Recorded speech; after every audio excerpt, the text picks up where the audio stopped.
शेतकऱ्यांच्या विविध प्रश्नांसाठी क्रांतिकारी शेतकरी संघटनेच्या वतीने लातूरच्या औसा तालुक्यातील लांबजना पाटी या परिसरामध्ये या ठिकाणी रास्ता रोको आंदोलन केलं जात आहे।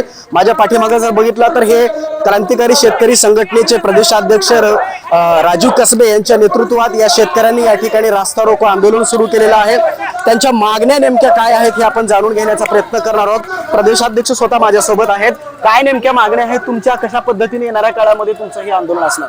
क्रांतिकारी शेतकरी संघटनेनं शेतकऱ्याच्या प्रश्नावर नेहमीच आक्रमकतेची भूमिका घेतलेली आहे आणि संघटनेचे संस्थापक सन्मान रविकांत तुपकरांचा जो एल्गार आहे त्या एल्गाराच्या माध्यमातून आज आम्ही छत्रपती शिवाजी महाराज चौकामध्ये मोठं आंदोलन केलेलं। महामार्ग अडकून सकाळी साधारण 9:30 पासून ते आतापर्यंत आम्ही पूर्णपणे हे महामार्ग अडवून धरलेला आहे। येणाऱ्या काळामध्ये 2 लाख सरसगट नियमित कर्जफेड करणारे शेतकऱ्याला दिले पाहिजे, अन्यथा सरकारला आम्ही संघर्षाच्या भूमिकेत अतिशय महत्त्वाचं पाऊल उचलतोय आणि 27 तारखेला मंत्र्याचे बंगले आणि त्यांच्या गाड्या लिलावात काढून शेतकऱ्याचे पैसे द्या अशा पद्धतीचा इशारा या रस्ता रोकोच्या माध्यमातून आम्ही करतोय। एकंदरीत आपण जर पाहिलं तर मागच्या 1.5 ते 2 तासापासून या ठिकाणी रास्ता रोको आंदोलन केलं जाते।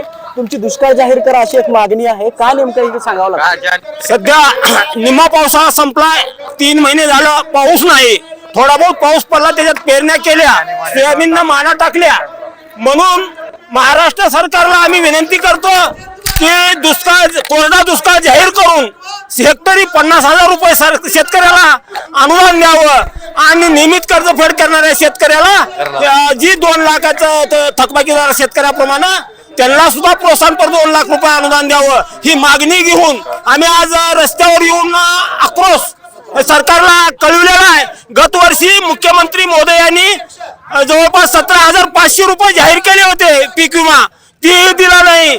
त्यासाठी आम्ही सरकारला विनंती करणार आहे रस्त्यावरून की ताबडतोब निर्णय घ्या, नाहीतर आमचं टार्गेट असं राहणार आहे।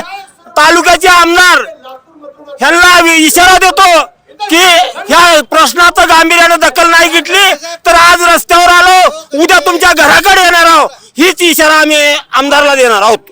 एकंदरीत आपण जर पाहिलं तर येणाऱ्या काळामध्ये या आंदोलनाची दिशा नेमकी कशी असणार आहे?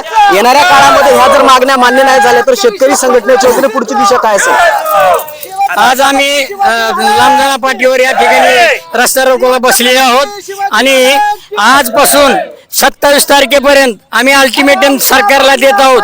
50,000 चालू बाकीदारांना जे आपण दिलेले आहेत ते कृपा करून आपण 2 लाख करावे। जर 2 लाख जर नाही केले तर 27 तारखेला मुंबईमध्ये येऊन पूर्ण मुंबईचे आम केल्याशिवाय आम्ही सोडणार नाहीत। एकाही मंदिराला महाराष्ट्रामध्ये फिरू देणार नाहीत, हे लक्षात ठेवावं। एकंदरीत आपण जर पाहिलं तर महाराष्ट्रामध्ये ज्या पद्धतीनं आता दुष्काळाची परिस्थिती आहे त्याच पार्श्वभूमीवरती दुष्काळ जाहीर करावा, 2 लाख रुपयांचं त्या प्रोत्साहन अनुदान द्यावं या मागणीसह या ठिकाणी शेतकऱ्यांनी आंदोलन केलेलं आहे। सरकारनं जर दखल नाही घेतली तर 27 तारखेपासून महाराष्ट्रामध्ये जे पुढारी आहेत या पुढाऱ्यांच्या गाड्या सुद्धा त्या ठिकाणी जप्त केल्या जातील अशा पद्धतीचा इशारा या ठिकाणी क्रांतिकारी शेतकरी संघटनेच्या माध्यमातून या शेतकऱ्यांनी दिलेला आहे। अजय गोडके, जय महाराष्ट्र न्यूज, औसा, लातूर।